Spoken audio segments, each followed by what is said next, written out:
దేవుని నామానికి మహిమ కలుగునుగాక. దైవ సన్నిధికి విచ్చేసినటువంటి ప్రియ దేవుని బిడ్డలు, మహోన్నతుడైనటువంటి దేవదేవుని స్తుతించాలి, మహిమపరచాలి అనేటువంటి ఆశతో, ఆలోచనతో సమయాన్ని ఏమాత్రమో వృధా చేయకుండా ప్రారంభ ప్రార్థనకే ముందుగా దేవుని సన్నిధిలో గడపాలనేటువంటి మంచి నిబద్ధతతో వారానికి ఒకసారి దేవునితో మన సహవాసము ఎంతో ఉన్నతమైనదని, ఆశీర్వాదకరమైందని గ్రహించి అక్కడక్కడ సమయాన్ని కాలాతీతం చేయకుండా దేవుని సన్నిధానానికి ఇచ్చేసినటువంటి ప్రియ దేవుని బిడ్డలందరికీ ప్రభు పేరట వందనాలు తెలియచేస్తూ ఉన్నాను. ప్రభునందు ప్రియులారా, మంచి పాటలు మన సోదరులు నడిపించగా వారితో మనం అందరం కలిసి స్వరాలు ఎత్తి ఘనమైనటువంటి దేవుణ్ణి కీర్తించడానికి వారితో పాటు మనకి దేవుడు అవకాశాన్ని ఇవ్వటం నిజంగా గొప్ప ఆనందదాయకమైనటువంటి స్థితి. ఇటు సమయంలో మనం అందరము దేవుని సన్నిధిలో ఉన్నాము గనక దేవుని సన్నిధిలో ఉంటున్నటువంటి మనము ఆయనతో కొంత సమయము ఆశీర్వాదాలు మనకు, మన గృహానికి కుమ్మరించడానికి సిద్ధపడుతున్నటువంటి దేవదేవుని యొక్క పాద సన్నిధిలో మనం అందరము పరిపూర్ణంగా సిద్ధపాటు కలిగి ఉండి దేవుడు మాట్లాడుతున్నటువంటి ప్రతి మాట మన హృదయం అనేటువంటి తరపు తెలుసుకుని అటు హృదయంలో దేవుని మాటలను ఉంచుకోవడానికి మనమందరము పరిపూర్ణంగా సిద్ధపడి ఉండాలని మొదటిగానే మీకు జ్ఞాపకం చేస్తూ ఉన్నాను. ప్రియులారా, అనేకమైనటువంటి సందేశాలను మనం నేర్చుకుంటూ ఉన్నాము. ప్రతి ఆదివారము ప్రతి సందేశం యొక్క ఉద్దేశం ఏమనంటే వాక్యాన్ని బట్టి మనం మార్పు చెంది దేవునికి దగ్గర అవ్వటం, దేవుడిలో ఉండటం వల్ల దివ్యమైనటువంటి ఆధ్యాత్మికమైనటువంటి మేలులు పొందుకోవడానికి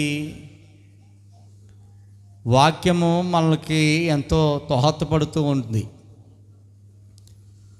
అటు వాక్యాన్ని మనం ప్రతి ఆదివారము స్వీకరించడానికి సిద్ధపడవలసిన వారమే ఉన్నాం. ప్రియులారా, గడిచినటువంటి వారంలో ఓ ప్రత్యేకమైనటువంటి అంశాన్ని మనం చర్చిస్తూ ఉన్నాము. ఇది ఆలోచనాత్మకమైనటువంటి సందేశము, ఆధ్యాత్మికంగా మనల్ని బలపరిచే సందేశము. బైబిల్ గ్రంథంలో అనేకమైనటువంటి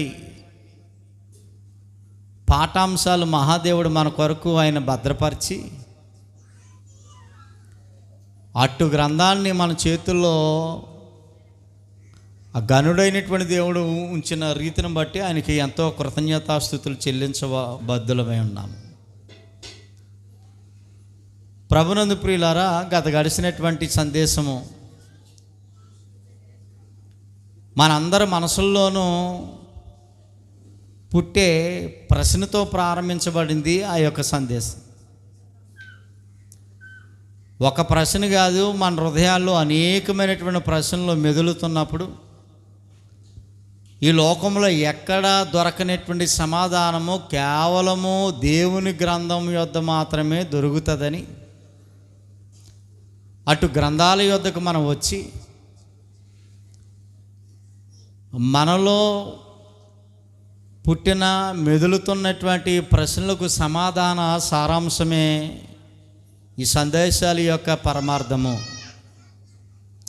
కాబట్టి మనసును తెరిచి వాక్యపు గ్రంథములో వాస్తవాలను పరిశీలన చేసి సత్యాన్ని చేపట్టడానికి మనం సిద్ధ మనసుకులై ఉండాలి అనేటువంటిది సేవకుడిగా నా ఉద్దేశము. ప్రియ దేవుని బిడ్డలారా, గడిచినటువంటి వారంలో మొదటి భాగంగా మనుషులు పెట్టే శాపాలు తగులుతాయా అనే ఒక ప్రశ్నను పాఠాంశంగా మనం పెట్టుకుని వాటిని మనం ఆలోచిస్తూ నేర్చుకుంటూ వాక్యాన్ని దగ్గర పెట్టుకునే ప్రతి విషయాన్ని మనం పరిశీలన చేస్తూ ఉన్నాం. గత వారం సమయం సరిపోలేనందున పరిపూర్ణంగా మనం చదువుకోవడానికి నేర్చుకోవడానికి కుదరకపోగా రెండవ భాగంలో ఈరోజు మిగిలినటువంటి విషయాలను మనం నేర్చుకోవడానికి సిద్ధపాటు కలిగి ఉందా. గత వారం ఏ పాఠాన్ని మనం ఆలోచిస్తూ ఉన్నాము? ప్రియులారా, అసలు శాపాలంటే ఏంటో మనకు అర్థమైంది. మనిషి యొక్క నాశనాన్ని కోరుతూ వారి మీద ఉన్నటువంటి కోపం, వారి మీద ఉన్నటువంటి అసూయ, వారి మీద ఉన్నటువంటి ద్వేషాన్ని వ్యక్తపరిచే క్రమంలో తన నోటి నుండి వచ్చే వాటిని ఏవైతే ఉన్నాయో, నాశనాన్ని కోరుకునేటువంటి మాటలు ఏవైతే ఉన్నాయో అవి శాపాలుగా పరిగణించినటువంటి సందర్భాలు మనం చూస్తూ ఉన్నాం. గత వారం చాలా విపులంగానే వివరంగానే చెప్పుకున్నాము. దాన్ని మళ్ళీ నేను ప్రస్తావించను. కానీ అసలు ఈ శాపాలు ఉన్నాయా అని ఆలోచిస్తే ఎస్, ఉన్నాయని మనకు అర్థమైంది వాక్యాన్ని బట్టి. ఈ ప్రపంచాన్ని సృష్టించినటువంటి దేవదేవుడు ఆదామును శపించినట్లుగా మనం చూసాము, ఆదిలో అవ్వమ్మను శపించినట్లుగా చూసాము, అపవాదిని శపించినట్లుగా చూసాము, నేలను శపించినట్లుగా చూసాము, ఆఖరికి సర్పాన్ని కూడా శపించినట్లుగా మనం గత వారం ప్రారంభంలోనే చదువుకున్నాం.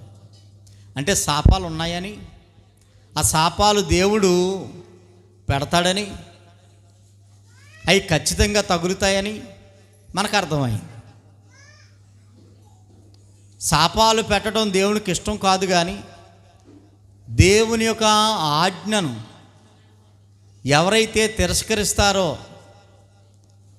అటువారి మీద దేవుడు ఈ శాపాన్ని ఉంచినటువంటి విధానాన్ని మనం ఆలోచన చేసాం గత వారం. ప్రభునందు ప్రియులారా, దేవుడు పెట్టే శాపాలు తగులుతాయా అనేది కాదు మన పాఠాంశము. మనుషులు పెట్టే శాపాలు తగులుతాయా అనేటువంటి పాఠంలో మనం ఉన్నాం కనుక శాపాలు ఉన్నాయని దేవుడు ఖచ్చితంగా ఆయన దారిని విడిచి లేక ఆయన ఆజ్ఞను విడిస్తే ఖచ్చితంగా ఆయన శపిస్తాడని మనకు అర్థమైంది. ఇక మనుషులు పెట్టే శాపాలు తగులుతాయా అనేటువంటి కోణంలో మనం ఆలోచన చేస్తే వాక్యాన్ని, గొలియాతు దావీదు సందర్భాన్ని మనం పరిశీలన చేసినప్పుడు గొలియాతు అనబడినటువంటి ఒక మనిషి దావీదుని శపించినటువంటి విధానాన్ని మనం ఆలోచన చేశాం. ప్రియులారా, గొలియాతుని దావీదుని శపించాడు. శాపం తగిలిందా దావీదుకి? తగలలేదు. ఆ శాపము దావీదుకి తగలలేదు. శాపము దావీదు తగలలేదు కదా, శపించిన వ్యక్తే చచ్చిపోయాడు. శపింపబడినటువంటి వ్యక్తి విజయాన్ని పొందుకున్నాడు. ఏ గొలియాతు అయితే దావీదుని శపించాడో శపించినోడు చచ్చిపోవటం, శపింపబడినటువంటి దావీదు అద్భుతమైనటువంటి విజయాన్ని పొందుకోవటం మనం చూసాం. ఆ వాక్యాన్ని బట్టి ఆలోచన చేస్తే మనుషులు పెట్టే శాపాలు తగలవు అనేది ఒక కోణంలో మనకు అర్థమవుతుంది. ఇంకా రెండవదిగా బిలాము అనబడినటువంటి ఒక మనిషి ఆశీర్వదించబడినటువంటి ఇశ్రాయేలును శపిస్తే ఆ శాపము ఇశ్రాయేలు తగలలేదు, కానీ దేవుడు ఆ శాపాలను ఆశీర్వాదకరంగా మార్చినటువంటి విధానాన్ని మనం చూసాం. అంటే ఈ రెండు వాక్యాలను బట్టి మనం ఆలోచన చేస్తే మనుషులు పెట్టే శాపాలు తగలవు అనేది ఒక కోణంలో మనకు అర్థమవుతా ఉంది. ఇది గత వారం విపులంగా మనం నేర్చుకున్నాము.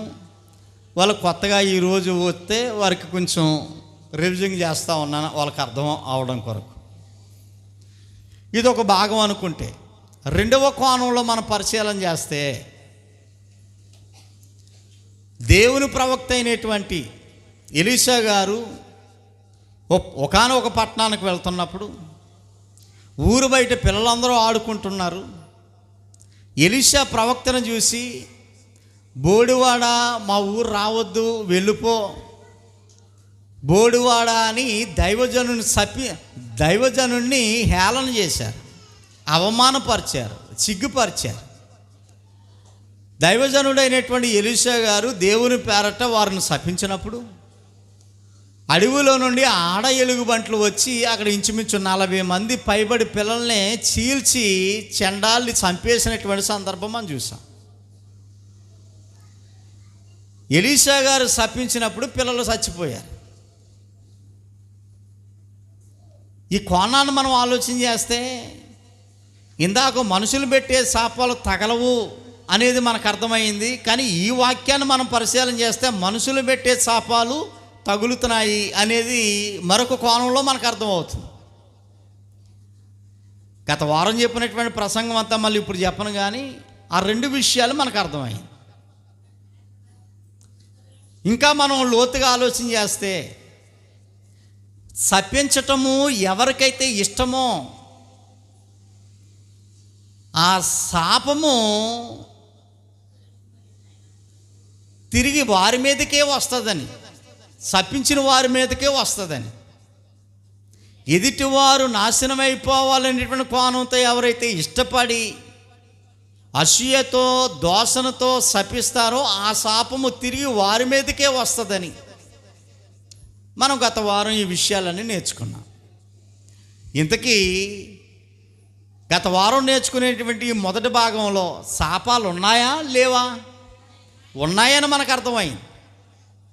అయితే మనుషులు పెట్టే శాపాలు తగులుతాయా?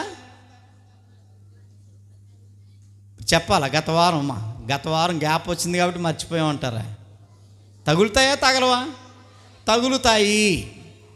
అందరూ పెట్టే శాపాలు తగులుతాయా అంటే తగలవు. మరి ఎవరు పెట్టే శాపాలు తగులుతాయి అనే కోణం దగ్గర మనం ఆప్ చేసి అక్కడ నుండి ఈరోజు రెండవ భాగంలో ఈ పాఠాంశాన్ని పెట్టుకుని జాగ్రత్తగా మనం ఆలోచన చేసే ప్రయత్నం చేద్దాం. సిద్ధమా మరి మీరు? ఓకే, ప్రియులారా జాగ్రత్తగా విందాము. మనుషులు పెట్టే శాపాలు తగులుతాయి, అయితే అందరూ పెట్టే శాపాలు తగలవు. మరి ఎవరి శాపాలు తగులుతాయి అన్న విషయాన్ని ఆలోచన చేస్తే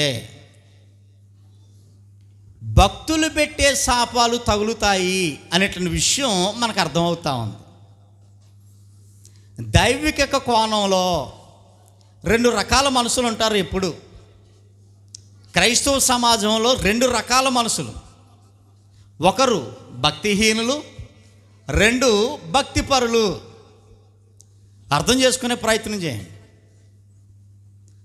క్రైస్తవ సమాజంలో పురాతన కాలం నుండి మనం జాగ్రత్తగా పరిశీలన చేస్తే 2 రకాల మనుషులు దేవునికి ఎప్పుడూ ఉన్నారు. భక్తిపరులు ఉన్నారు, భక్తిహీనులు ఉన్నారు. ప్రియులారా, భక్తిహీనులు పెట్టే శాపాలు తగలవు. భక్తిహీనులు అంటే ఎవరండి అని మీరు అడగవచ్చు. వారిలో భక్తి ఉంటుంది, కానీ అది సరైనది కాదు. దేవుడు అంగీకరించే భక్తి కాదు. ఆ భక్తి కూడా జనాలకి కనబడేటట్లుగా, జనాల దృష్టిలో నేను భక్తుణ్ణి అనిపించుకోవడానికి ప్రదర్శించే భక్తే తప్ప దేవుడి హృదయాన్ని ఆకర్షించే, దేవుని మనసును సంతోషపెట్టే భక్తి అయితే కాదు. దీన్నే వ్యర్థమైన భక్తి అనేటువంటి విషయం మనకు అర్థమవుతా ఉంది. ఇది భక్తిహీనత, భక్తి లేనటువంటి జీవితం. ప్రియులారా, గత వారం ఒక విషయాన్ని మనం గమనించాం. గొలియాతు అలానే దావీదు యొక్క స్టోరీని మనం ఆలోచన చేసినప్పుడు గొలియాతు భక్తిపరుడా కాదా? గొలియాతు భక్తిపరుడే, కానీ దేనికి సంబంధించిన భక్తి అతనికి ఉంది?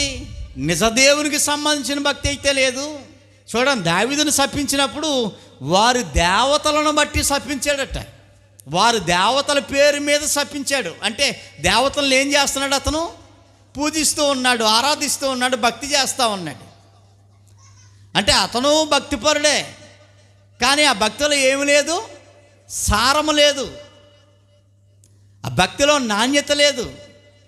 ఒక విధంగా చెప్పాలంటే భక్తి వ్యర్థమైనది. గొలియాతు భక్తి వ్యర్థమైంది, ఉపయోగం లేనిది, ప్రయోజనం లేనిది. అందుకే అతన్ని ఏ లెక్కల్లో వేయచ్చు? మనం భక్తిహీనుల యొక్క లెక్కల్లో వేయచ్చు. ఆ భక్తిహీనుడైనటువంటి గొలియాతును శపించాడా? భక్తిహీనుడైనటువంటి గొలియాతు శపించాడా లేదా? తగిలిందా? తగలలేదు. అంటే భక్తిహీనులు శపించిన ఆ శాపము తగలదు అనే సంగతి మనకు అర్థమవుతూ ఉంది. ఉదాహరణకు ఒక వ్యక్తిని మనం చూసుకున్నాం అంతే. తర్వాత మనం ఇంకొక స్టోరీ మనం ఆలోచన చేసాం.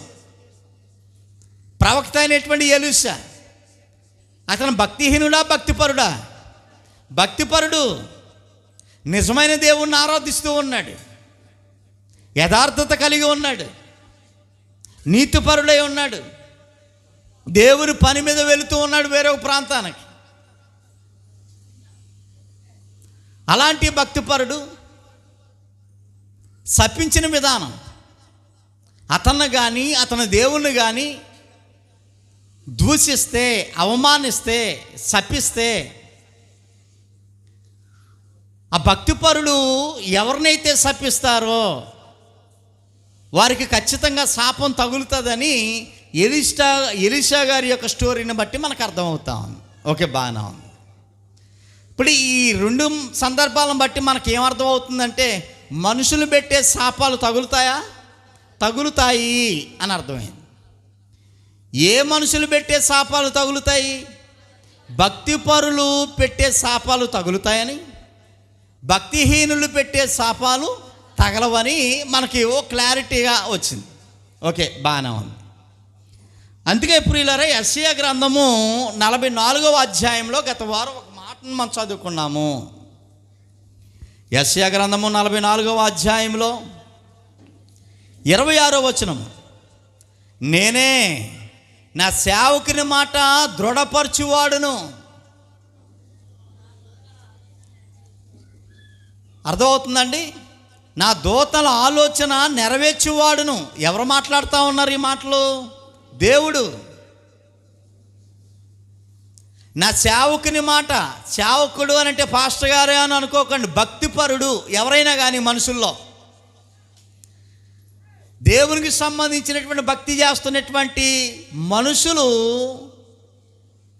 అతన్ని కానీ అతని దేవుణ్ణి కానీ అతని సంఘాన్ని కానీ దూషిస్తే, అవమానపరిస్తే, అది మనసులో వారిని నొచ్చుకుంటే, వారికి బాధ కలిగితే, నా దేవుణ్ణి అంటాడా, నా దేవుని సంఘాన్ని అంటాడా అని ఒకవేళ ఆ మాట అతను నొప్పు కలిగితే, అతను గనక భక్తిపరుడు గనక శపిస్తే, ఆ శాపాన్ని, ఆ మాటని ఎవరు దృఢపరుస్తారట? నేనే. అంటే దేవుడు మాట్లాడుతూ ఉన్నాడు. దేవుణ్ణైన నేనే నా సేవకుని మాట దృఢపరుస్తాను. అతనిని బాధ పెట్టాను, అతని హృదయాన్ని నొచ్చుకునేలా చేశాను, అతని దేవుణ్ణి, నిజమైన దేవుణ్ణి దూషించావు, కానీ గనుక అతని నోట వచ్చే ప్రతి మాట, అది దూషణ మాట అయినా కానీ శాపవచనమైనా కానీ నేను దృఢపరుస్తాను అనమనేటువంటి విషయము ఇక్కడ మనకు కనబడతా ఉంది. ప్రియ దేవుని బిడ్డలారా, బైబిల్ గ్రంథంలో చాలామంది భక్తులు ఉన్నారు. అందరు భక్తుల గురించి మనం ఈరోజు నేర్చుకోవడానికి సమయం సరిపోదు కనుక కొంతమంది భక్తులు శపించినటువంటి శాపాలు ఎలాగున్నాయో మనం ఆలోచించేద్దాము. ఆ భక్తి పరుల యొక్క శాపాలు ఎలా తగులుతాయో ఎవరికి తగలవో అనేటువంటి విషయాన్ని లేఖనాలను బట్టి మనం పరిశీలన చేద్దాం. భక్తి పరులు శపిస్తే ఆ శాపాలు ఖచ్చితంగా తగులుతాయి. అటు శాపాలకి బలి కాకుండా ఉండే ప్రయత్నమే దేవుని పిల్లలు నిత్యము ప్రార్థన ద్వారా, వాక్యము ద్వారా పరిపూర్ణంగా సిద్ధపడి ఉండాలి. భక్తి పరులు శపిస్తే ఆ శాపాలు మనకు తగలకుండా, ఆ శాపాలు తగిలే వారి యొక్క లిస్టులో మనం ఉండకుండా ఉండే ప్రయత్నము మనము చేయాలి. అర్థమవుతుందా ప్రియులరా? ఈ మాట అర్థమైందో లేదో? శాపాలు తగులుతాయా? భక్తి పరులు పెట్టే శాపాలు తగులుతాయా? తగులుతాయి. అయితే భక్తి పరులు పెట్టే శాపాలు తగలకుండా, తగిలే వారి యొక్క లిస్టులో మనం ఉండకుండా, ఈ మాట అర్థం చేసుకోండి.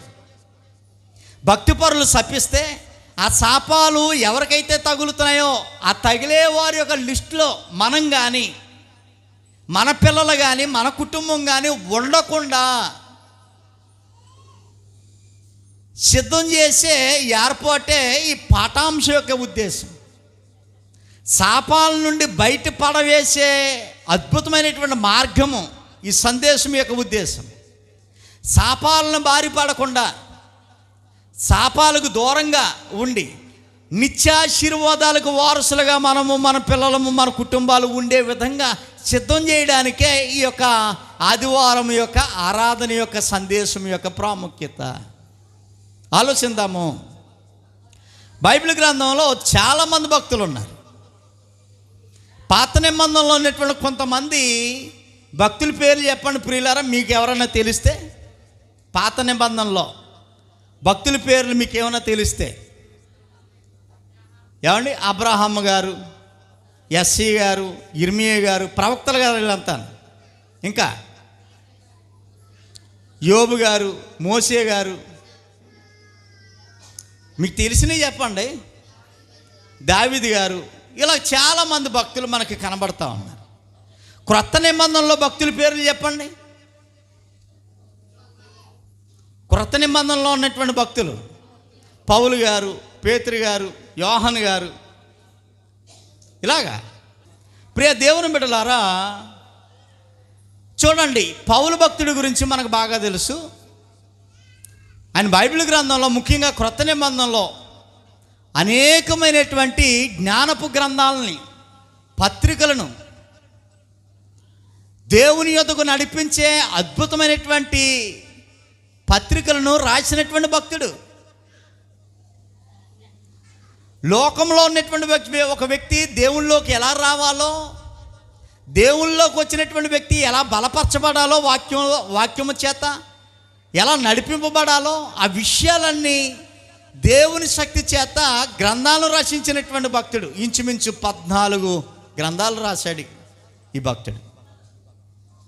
ఆయన ఒక విషయాన్ని జ్ఞాపకం చేస్తూ ఉన్నాడు. ఆ భక్తుడు ఒక శాపాను పెడతా ఉన్నాడు. పౌలు భక్తుడు ఒక శాపాను పెడతా ఉన్నాడు. ఏంటది, ఎవరికది అనే విషయాన్ని మనం ఆలోచన చేద్దాము. ప్రియులారా, కొరింథీయులకు రాసినటువంటి మొదటి పత్రిక, అందరూ గ్రంథాలు తెరవాలి. కొరింథీయులకు రాసినటువంటి మొదటి పత్రిక 21-22 వచనాలు, 16వ అధ్యాయం, 158 పేజీ నెంబర్లో 16వ అధ్యాయము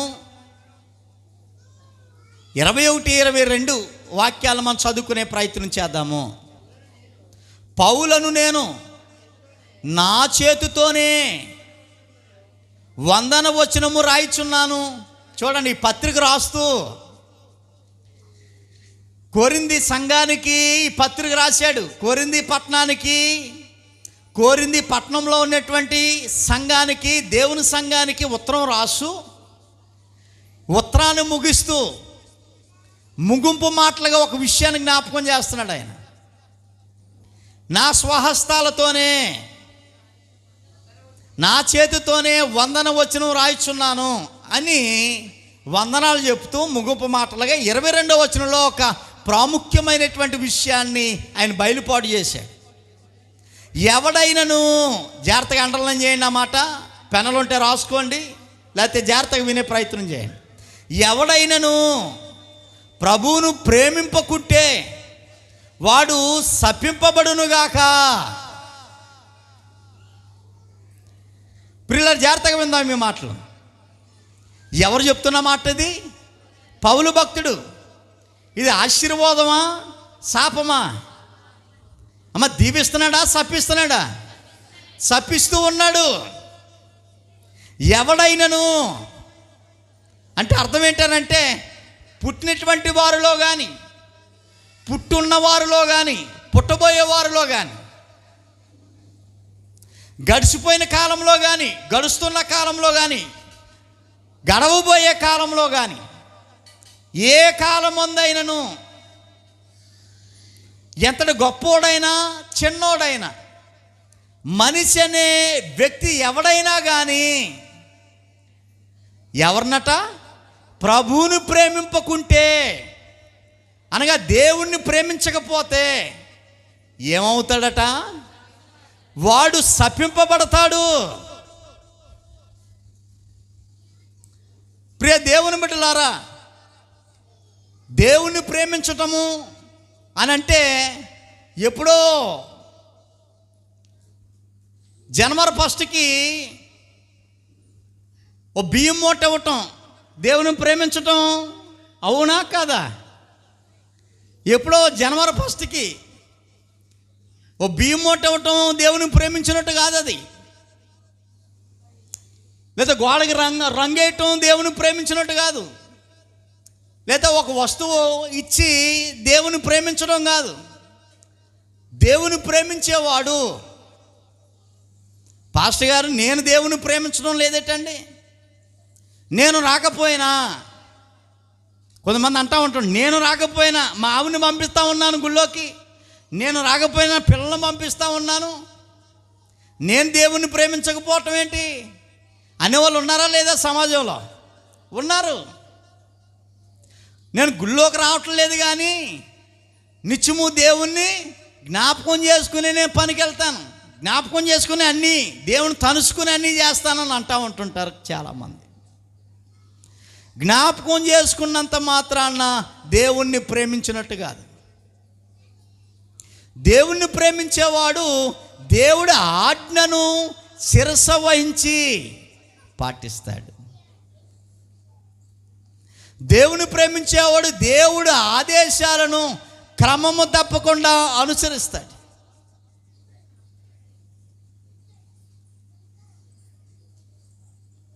ప్రియ దేవుని బిడ్డలారా, దేవుని ప్రేమించేవాడు తన ఇంటిని కానీ, తన భార్యను కానీ, తన పిల్లలను కానీ, తన ఆస్తిని కానీ, తన ఉద్యోగాన్ని కానీ, తన సంపదను కానీ, యేసుప్రభు వారు చెప్పినటువంటి మాట ఇది, వాటన్నిటికంటే ప్రధానంగా ప్రాముఖ్యంగా ఎవరికి ప్రాధాన్యత ఇస్తాడు? దేవునికి, అనగా ప్రభువుకి. ప్రభుకి కాకుండా, దేవునికి కాకుండా తనకున్న దాంట్లో ప్రాధాన్యత ఇస్తే దేవుని ప్రేమించినట్టు కాదు. జాగ్రత్తగా ఆలోచన చేసే ప్రయత్నం చేద్దాం. ప్రియ దేవుని బిడ్డలారా,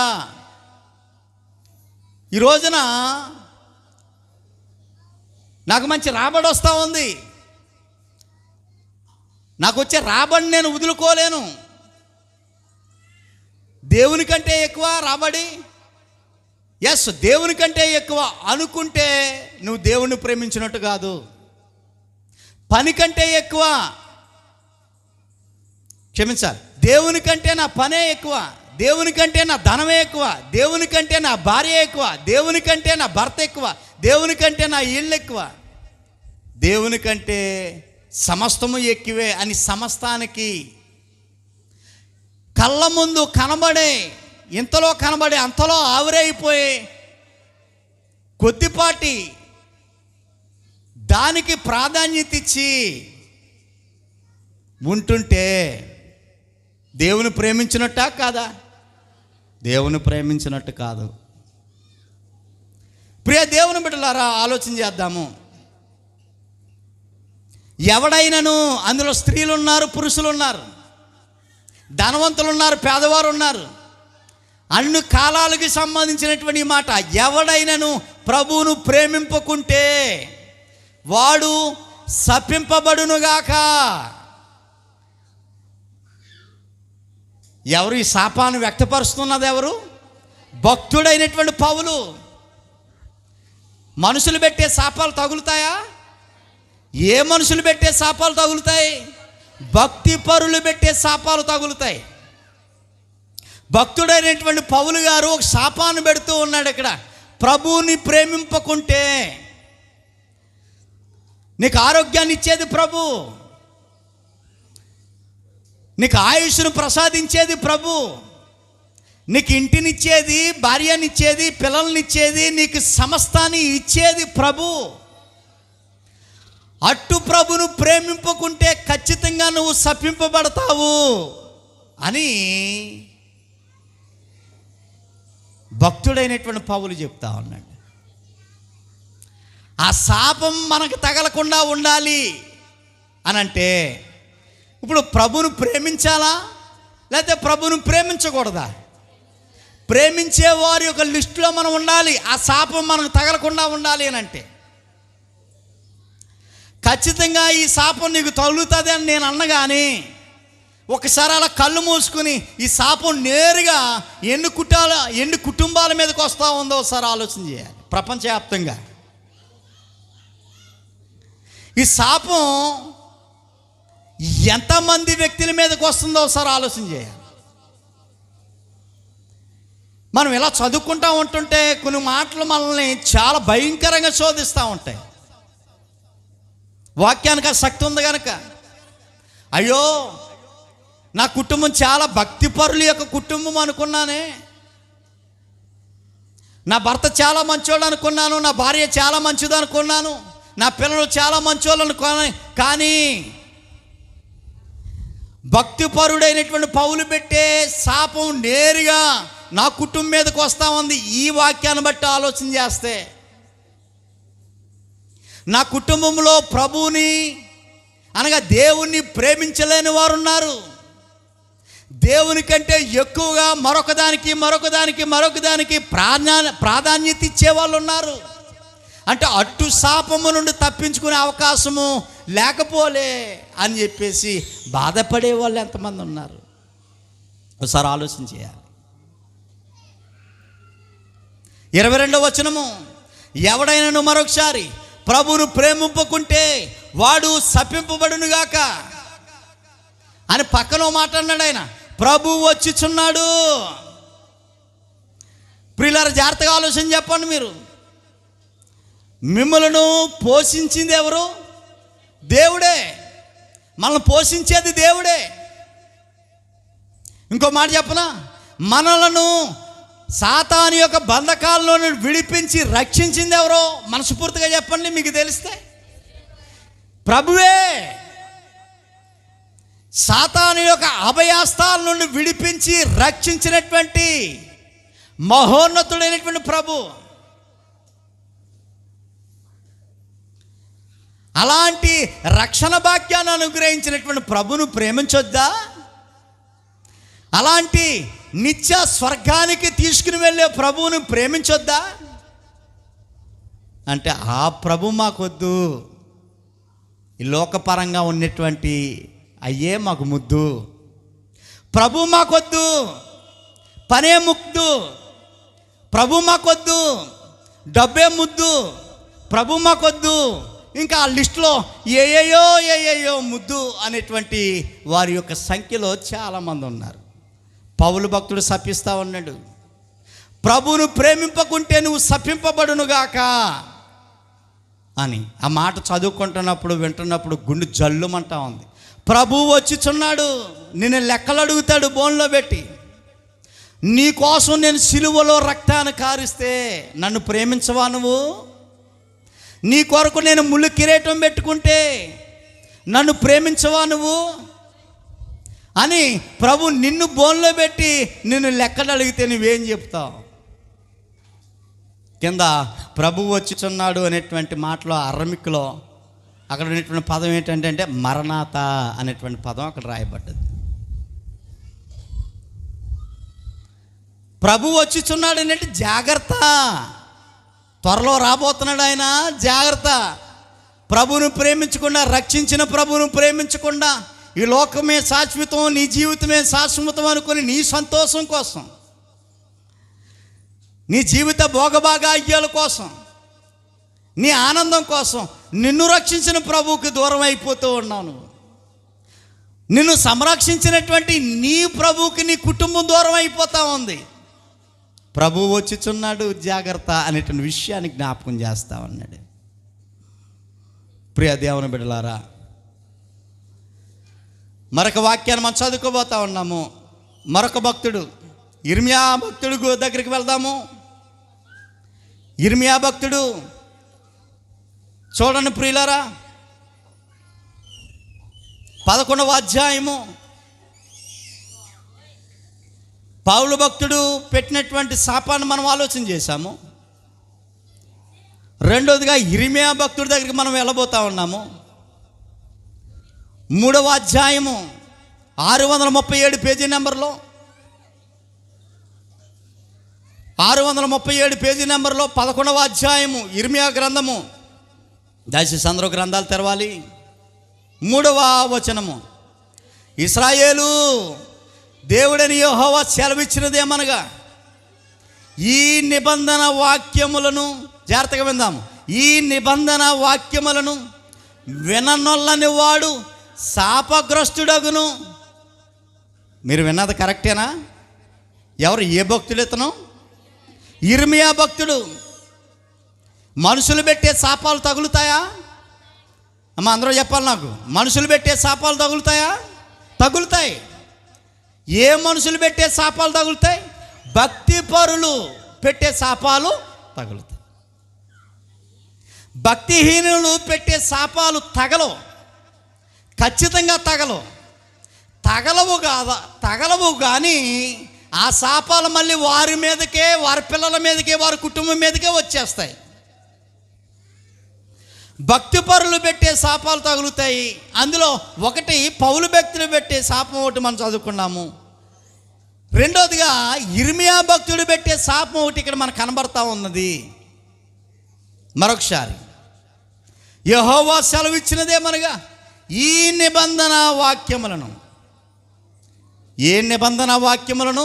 పరిశుద్ధ గ్రంథములో మహాదేవుడు తన భక్తులతో చేసుకునేటువంటి నిబంధన ఒకటి ఉంది.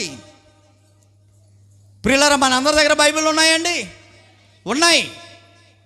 ఆ బైబిల్లో ఎన్ని నిబంధనలు ఉన్నాయి చెప్పాలా? 2 నిబంధనలు. అందులో ఒక నిబంధన పాత నిబంధన, రెండవది క్రొత్త నిబంధన. పాత నిబంధన ఎవరితో ఎవరు చేయబడిన నిబంధన ఇది. నిబంధన అంటే అర్థం ఏంటంటే ఒప్పందాలు. ఇంగ్లీషులో దీన్ని ఏమన్నారు? అగ్రిమెంట్. ఇద్దరు వ్యక్తుల మధ్య, 2 కుటుంబాల మధ్య, 2 రాష్ట్రాల మధ్య, 2 దేశాల మధ్య జరుగుతున్నటువంటి ఒప్పందాలు మనం చదువుకుంటూ ఉంటుంటాం ప్రతిసారి. అలానే దేవునికి ఇశ్రాయేలుకి మధ్య ఒక ఒప్పందం జరిగింది. ఈ ఒప్పందాన్నే నిబంధన అన్నాడు. ఇది పాత నిబంధన. దేవుడు చేశాడు ఈ నిబంధన ఎవరితో? ఇశ్రాయేలులతో. దీనినే ఆ నిబంధన వాక్యం రూపంలో 39 గ్రంథాలు పెట్టాడు పాత నిబంధనలో. పాత నిబంధనలో ఈ నిబంధన వాక్యాలు ఉన్నాయి. అలానే క్రొత్త నిబంధన ఉంది. ఎవరు చేశారు ఈ నిబంధన? దేవుడు చేశాడు. ఎవరితో చేశాడు? ఇది ప్రపంచ మానవాళితో చేశాడు. పాత నిబంధన కేవలం ఇశ్రాయేలులతో మాత్రమే చేశాడు. క్రొత్త నిబంధన ప్రపంచ మానవాళికి చేశాడు. ఆ నిబంధనలో దేవుడు మాట్లాడినటువంటి మాటలు ఉన్నాయి. దాన్నే వాక్యము, నిబంధన వాక్యములు అన్నది. ఈ నిబంధన వాక్యము ప్రతి ఆదివారము ప్రకటింపబడతా ఉంది. ఈ నిబంధన వాక్యము ప్రకటింపబడుతుందా అమ్మా? చెప్పాలి మీరు. ప్రకటింపబడుతుందా? ఎస్, ప్రకటింపబడతా ఉంది. ప్రతి శుక్రవారము ఈ నిబంధన వాక్యము ప్రకటింపబడతా ఉంది. ప్రతి బుధవారము ప్రకటింపబడతా ఉంది. ఎక్కడైనా స్ట్రీట్ మీటింగ్ అయితే, కుటుంబ ప్రార్థన అయితే అక్కడ కూడా ఈ నిబంధన వాక్యము ఏం చేయబడతా ఉంది? ప్రకటింపబడతా ఉంది, చదవబడతా ఉంది. మరి ప్రకటింపబడుతున్నప్పుడు, చదవబడుతున్నప్పుడు వినకపోతే, అదేనా అక్కడ? వినకపోతే, ప్రకటింపబడుతున్నప్పుడు, చదవబడుతున్నప్పుడు ఈ నిబంధన వాక్యం, పరిశుద్ధ గ్రంథంలో ఉన్నటువంటి ఈ నిబంధన వాక్యము ప్రకటింపబడుతున్నప్పుడు వినకపోతే విననొల్లని వాడు శాపగ్రస్తుడగును అని చెప్తున్నాడు. విననొల్లని వాడు శాపగ్రస్తుడగును. వినకపోతే శాపం. అమ్మో, ఇది ప్రమాదమే. దేవుని వాక్యము ప్రకటింపబడుతూ ఉంటుంటే వినేవారు తక్కువ, విననవారు ఎక్కువ. ఏజెన్సీ మేము మీటింగ్కి వెళ్ళినప్పుడు ఆయన ఒక పాట పాడాడు. ఒకసారి ఎవరో ఒక ఆయన స్పెషల్ సాంగ్ పాడాడు. ఆ పాటలో ఈ మీటింగ్కి వచ్చేవారికి పండగ, రానవారికి దండగ అని పాటలో చరణాలు అన్నమాట అండి. ప్రార్థనకు వచ్చేవారికి పండగ, రానవారికి దండగ. వాక్యాన్ని వినేవారికి పండగ, విననవారికి దండగ. కానుకలు ఇచ్చేవారికి పండగ, ఇవ్వని వారికి దండగ. పని చేసేవారికి, దేవుని పని చేసేవారికి పండగ, చెయ్యేవారికి దండగని చరణాలుగా పెట్టి పాడాడు. చాలా బాగుంది అనిపించింది. దండగ అంటే శాపము అని అర్థం. నాకేం దండగా? వచ్చాను, పోయాను. నో, అది కాదు క్రైస్తవ జీవితం. రావటం వల్ల ప్రతి వ్యక్తి లబ్ధి పొందాలి. ఏ లబ్ధి? ఆధ్యాత్మికమైనటువంటి లబ్ధి.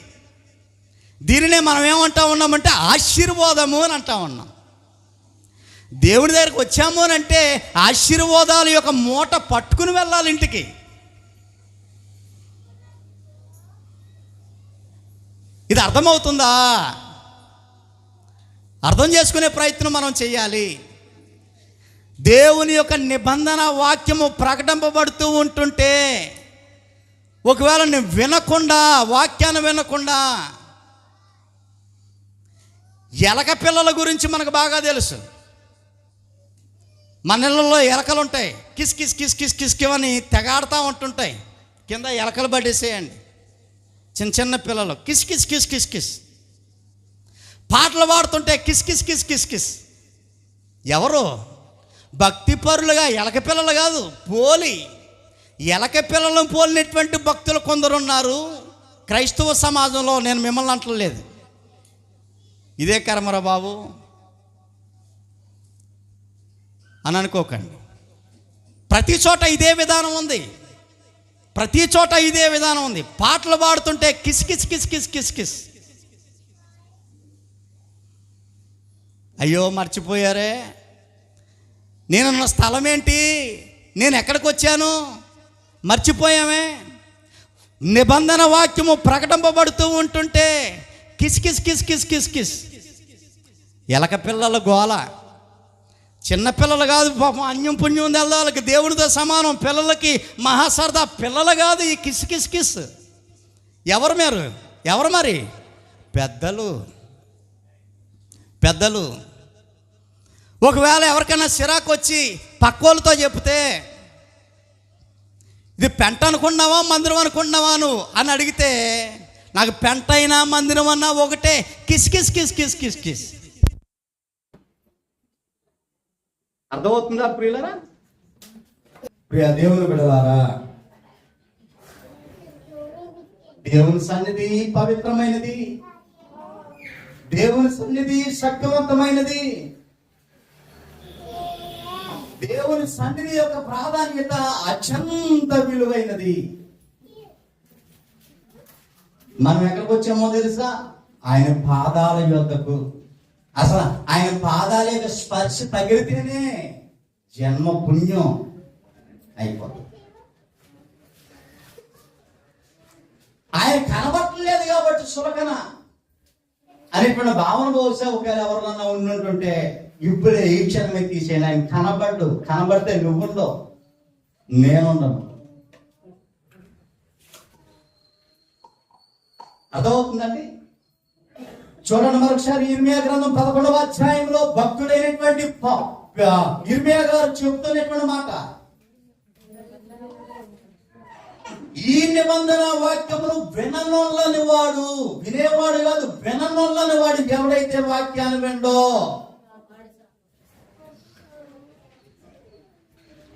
నిద్రపోయే వాళ్ళు కొంతమంది, ఉసురాడుకునే వాళ్ళు కొంతమంది, బయటికి వెళ్ళే వాళ్ళు కొంతమంది, కింద కూర్చునే వాళ్ళు కొంతమంది, పైన కూర్చున్న వాళ్ళు కొంతమంది, తిరిగే వాళ్ళు కొంతమంది.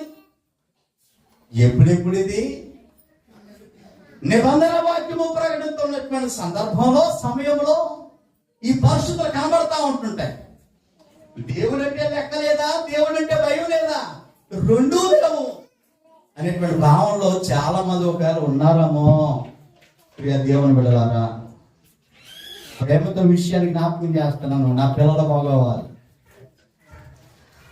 నాకు సంబంధించినటువంటి నా సంఘ బిడ్డలు ఈ భక్తులు పెట్టే, ఇర్మియా భక్తులు పెట్టే శాపానికి బలి కాకుండా ఉండాలి అనేటువంటి ఆకాంక్షతోనే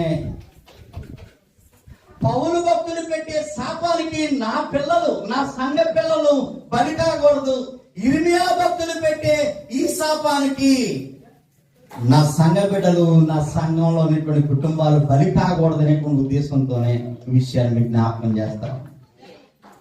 విననొల్లని వానికి శపింపబడతాడు. కీర్తన గ్రంథం మనం చదువుకుంటాం కదా, 119వ కీర్తనకి ఒకసారి వద్దామా?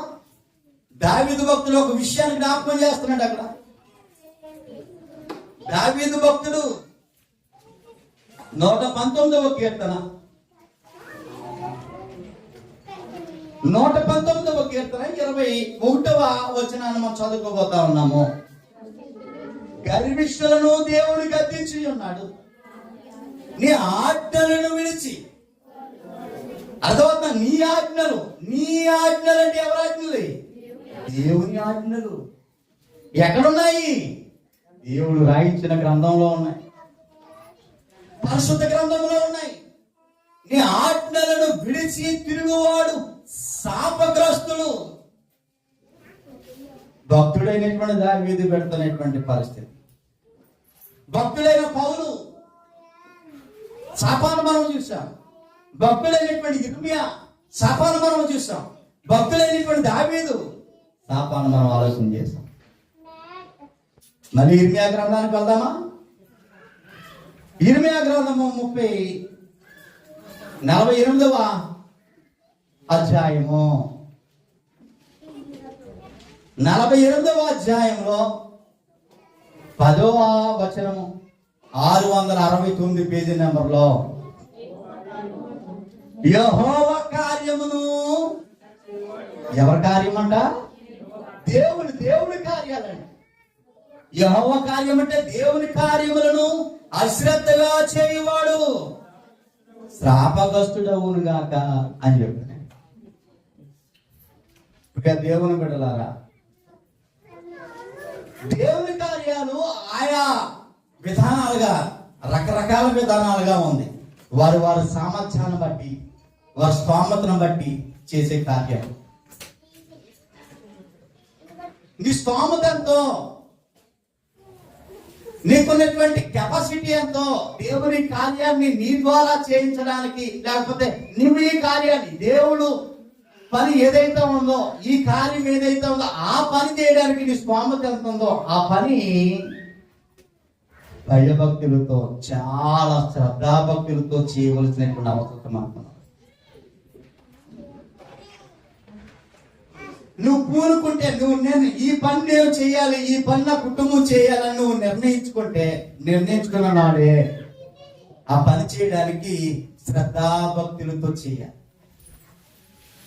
ఏ పనైనా, దేవునికి సంబంధించిన పని ఏదైనా కానీ కుతంత్రం లేకుండా, కుళ్ళు లేకుండా, మనుషుల యొక్క దృష్టిలో పడాలనేటువంటి ఆలోచనతో కాకుండా, ప్రియ దేవుని బిడ్డలారా, నువ్వు దేవుని పని చేయాలి అనే నిర్ణయం, ఆ ఆలోచన నీకు వచ్చినప్పుడు ఆ పని, ఆ కార్యము, పని అంటే ఆ కార్యము ఎలా చేయాలట? శ్రద్ధాభక్తులతో చేయాలి. ఒకవేళ అశ్రద్ధగా చేస్తాను, అశ్రద్ధగా చేస్తే అక్కడ చెప్పాడు శాపగ్రస్తుల గురుగా అని చెప్పేసాడు. అమ్మో, దేవుని పనిని కూడా చాలా జాగ్రత్తగా చేయాలన్నమాట. పనిని కూడా భయభక్తులతో చేయాలన్నమాట, శ్రద్ధాభక్తులతో చేయాలన్నమాట.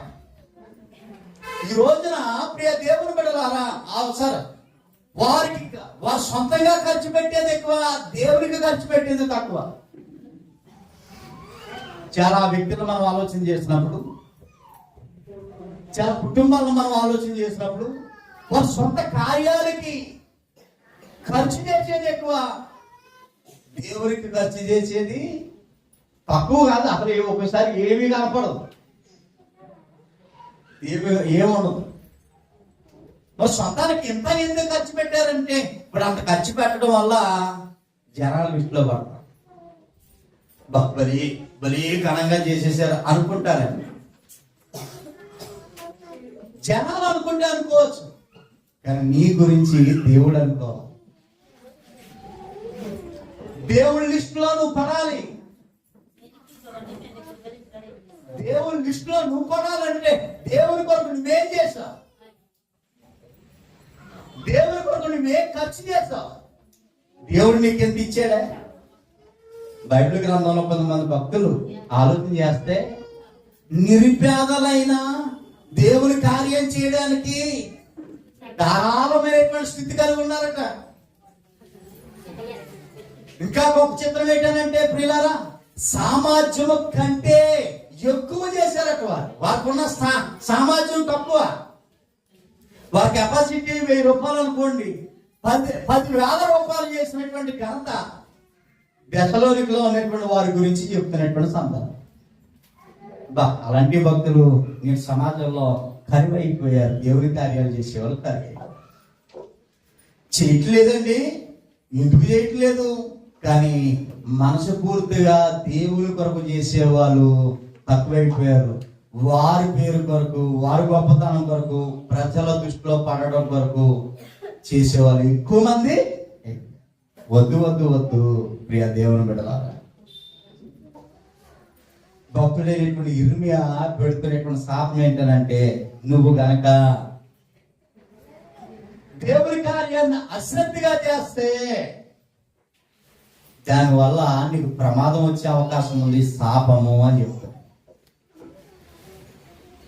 పలానా పని చేయాలనేటువంటి ఆలోచన కూడా వచ్చినప్పుడు అప్పుడు నుండే, నాయన ఈ పని చేయడానికి నాకు పవిత్ర హృదయం దయచేయి, ఆ పని చేయడానికి నాకు సిద్ధపాటును దయచేయి, నాకు సామర్థ్యం దయచేయి, ఆ పని నేను మాత్రమే చేయాలి, నా కుటుంబం మాత్రమే చేయాలి, నీ దగ్గర నేను స్థానాన్ని సంపాదించుకోవాలి. మనుషులు నన్ను ఈ రోజు నువ్వు గుర్తుపట్టచ్చు, రేపు పొద్దు నువ్వు గుర్తుపట్ట.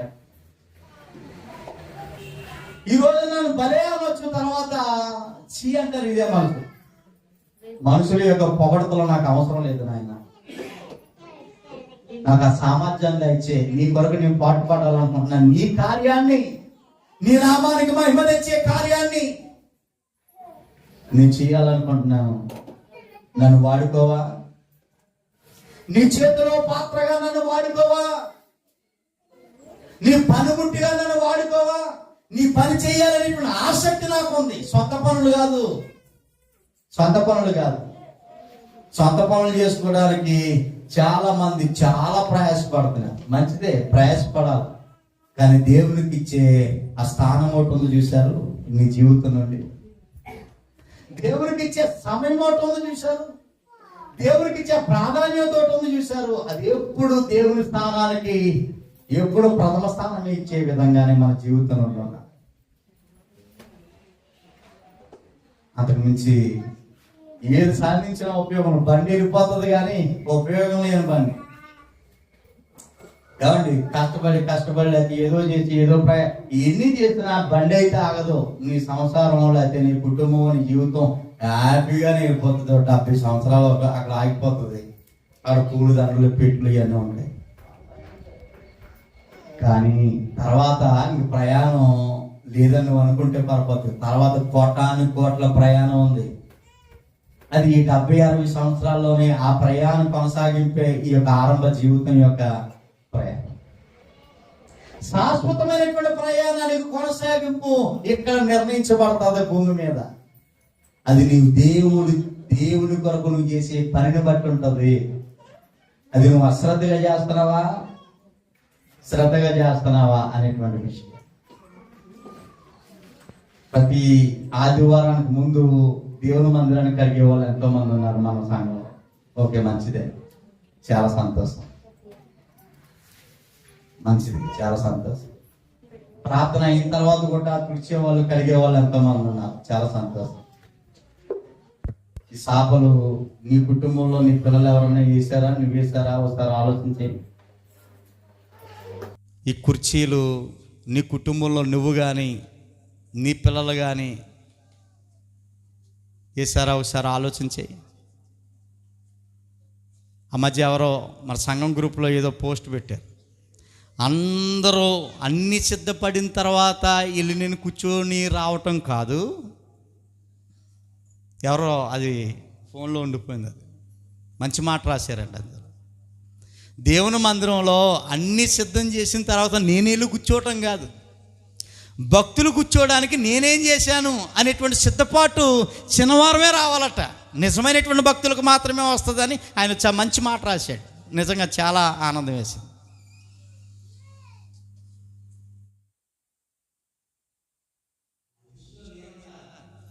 దేవుని కార్యాలు శ్రద్ధగా చేసే లిస్టులో నేను ఉండాలి, నా భార్య ఉండాలి, నా పిల్లలు ఉండాలి, నా కుటుంబం మాత్రమే ఉండాలి అనేటువంటి ఆలోచన. ఇది ప్రస్తుతానికి ఇప్పుడు మనకి కళ్ళ కనబడదు. కానీ ప్రియులారా, దేవుని కార్యాలు చేసినప్పుడు, దేవుని కార్యాలు శ్రద్ధగా చేసినప్పుడు దాని యొక్క ఫలము ఎంత దివ్యంగా ఉంటుందని అంటే, మన పిల్లలు మన కళ్ళ ముందు ఎంత వైభవంగా ఉంటారో అది చెప్తే ఎటకారం అనుకుంటారు. గ్రంథాన్ని ఒకసారి తెరిచి చూస్తే దేవుడే నేరుగా బయలుపరుస్తున్నటువంటి మాటలు. దేవుడు అబద్ధం చెప్పడు. నా కార్యాలు చేస్తే, నువ్వు కానీ నీ పిల్లలు కానీ నా కార్యాలు చేస్తే నేనేం చేస్తానో తెలుసా? నేనేం చేస్తాను? ఆనందించి, నీ ద్వారా ఆనందించి నీ కార్యాలను నేనేం చేసుకుంటాను? నా గుప్పిట్లో పెట్టుకుంటాను. నీ కార్యాలు నా చేతిలోకి తీసుకుని నేను చక్కబెడతాను. జీవించేది నువ్వే కానీ నిన్ను జీవింపజేసేది, నిన్ను నడిపించేది, లోకములో అనేక కుటుంబాలకి ఉన్నతంగా జీవించేది నేనే. ఎందుకు అలా పెడుతున్నానో తెలుసు? నీవు నా కార్యాలు చేస్తూ ఉన్నావు కనుక. నా కార్యాలు చేయటంలో అశ్రద్ధ వశంతో లేదు కనుక,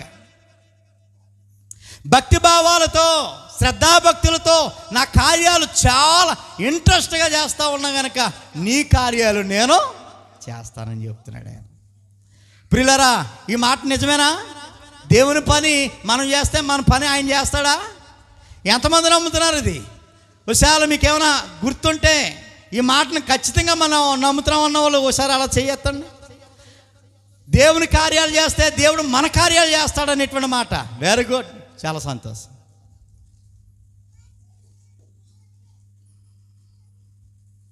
ఒక ఆశ్చర్యపోయే సంఘటన ఏంటంటే ప్రియులారా, నాకు దమ్మిడి లేదు, కానీ ఈ రోజున చాలా ఉన్నతంగా దేవుడు నడిపిస్తూ ఉన్నాడు. మామూలుగా కాదండి. మీలో ఎవడన్నా ఈడ్స్ దండని నన్ను ₹1 పడదు నా జేబులోంచి. రూపాయి ఎందుకు పడుతుందండి? 5 రూపాయలకి 500 కాయింతాలు ఉంటాయేమో అని అనుకోవచ్చు. ఏం ఉండదు. కానీ దేవుడు ఉన్నతంగా పోషిస్తాడు. నన్ను మాత్రమే కాదు, మిమ్మల్ని మాత్రమే కాదు, దేవుని కార్యాలను శ్రద్ధగా చేయించే వారందరినీ ఆయన పోషిస్తాడు. అందులో అనుమానమే లేదు. అర్థమవుతుందండి? గలతీ పత్రిక 1వ అధ్యాయానికి వద్దాము. పౌలు భక్తుడు మరొక శాపాన్ని ఇక్కడ వ్యక్తపరుస్తూ ఉన్నాడు. గలతీయులకు రాసిన పత్రిక 1వ అధ్యాయం 8వ వచనము. మేము మీకు ప్రకటించిన సువార్త కాక మరి ఒక సువార్త మేమైనను పరలోకము నుండి వచ్చిన ఒక దూతైనను మీకు ప్రకటించిన ఎడల అతడు శాపగ్రస్తుడగునుగాక అని చెప్తున్నాడు. అంటే దేవుడు తన భక్తుల చేత రక్షణ సువార్తను ప్రకటించారు. పరలోకం నుండి వచ్చినటువంటి సువార్త ఇది రక్షణ సువార్త, క్రీస్తును గూర్చిన వార్త. నశించిపోతున్నటువంటి ఆత్మలకు రక్షణ సువార్త ఆల్రెడీ ప్రకటింపబడ్డది, గ్రంథస్థం చేయబడ్డది, దానిని సీలు వేశారు. బైబిల్ గ్రంథంగా రాయించి దానికి సీలు వేశారు. ఈ సువార్త కాక దేవుని చేత ప్రకటించబడినటువంటి, దేవుడే తన భక్తుల చేత ప్రకటింపబడినటువంటి ఈ సువార్త కాక ఆఖరికి వారైనా కానీ పరలోకము నుండి వచ్చినటువంటి దూతలైనా కానీ దేవుడు ప్రకటింపజేసినటువంటి సువార్త కాకుండా మరొక సువార్త ఎవరైనా ప్రకటిస్తే వారు శాపగ్రస్తులు. బైబిల్ గ్రంథంలో ప్రస్తావించబడినటువంటి వాక్యము కాకుండా మరొక వాక్యాన్ని, అంటే గ్రంథంలో లేని వాక్యాన్ని ప్రజలను రాబట్టుకోవడానికి డబ్బును వెర చూపించి, ఏదో ఆశ చూపించి, ప్రలోభాలు పెట్టి సంఘంగా కూడగట్టడానికి ఎన్నెన్నో ఆశలు చూపించి ఒకవేళ బైబిల్ గ్రంథంలో ఉన్నటువంటి వాక్యాన్ని కాకుండా మరి ఏదైనా బోధిస్తే అలాంటి వారికి శాపగ్రస్తులు.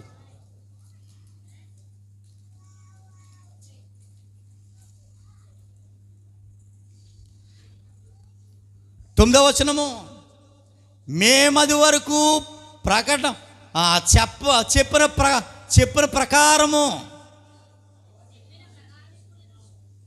మేము ఇది వరకు చెప్పిన ప్రకారం ఇప్పుడు మరలా చెప్పుచున్నాము. మీరు అంగీకరించిన సువార్తగాక మరొకటి ఎవడైనను మీకు ప్రకటించిన ఎడల వాడు శాపగ్రస్తుడగునుగాక అని చెప్తున్నాడు. అంటే బైబిల్ గ్రంథంలో లేనటువంటి సువార్తను ప్రకటిస్తే వాడు శాపగ్రస్తుడు. ఇలా అసత్య సువార్తను ప్రకటించిన వారికి సాకరిస్తున్నటువంటి వారు కూడా శాపగ్రస్తులే. అర్థమవుతుందా మీకు? చూడండి, భక్తులు పెట్టే విధానాన్ని మనం ఆలోచన చేస్తూ ఉన్నాం. ఆఖరిగా 2 వాక్యాలు చెప్పుకుని మనం ముగించుకునే ప్రయత్నం చేద్దాము. చూడండి ప్రియులారా, ఈ శపింపబడినటువంటి వారందరూ ఎక్కడ ఉండరో చెప్తున్నాడు. ప్రకటన 22వ అధ్యాయం, ప్రకటన గ్రంథం 22వ అధ్యాయం. బైబిల్ ఆఖరణ ఉంటుందండి. ఇంకా ఆఖరి పేజీ చివరికి వెళ్ళిపోండి, తిరగకండి.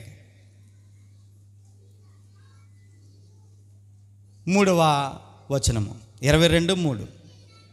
ఇక మీదట శాపగ్రస్తమైనది ఏది దానిలో ఉండదు. ఇక మీదట శపింపబడినది ఏది అందులో ఉండదు.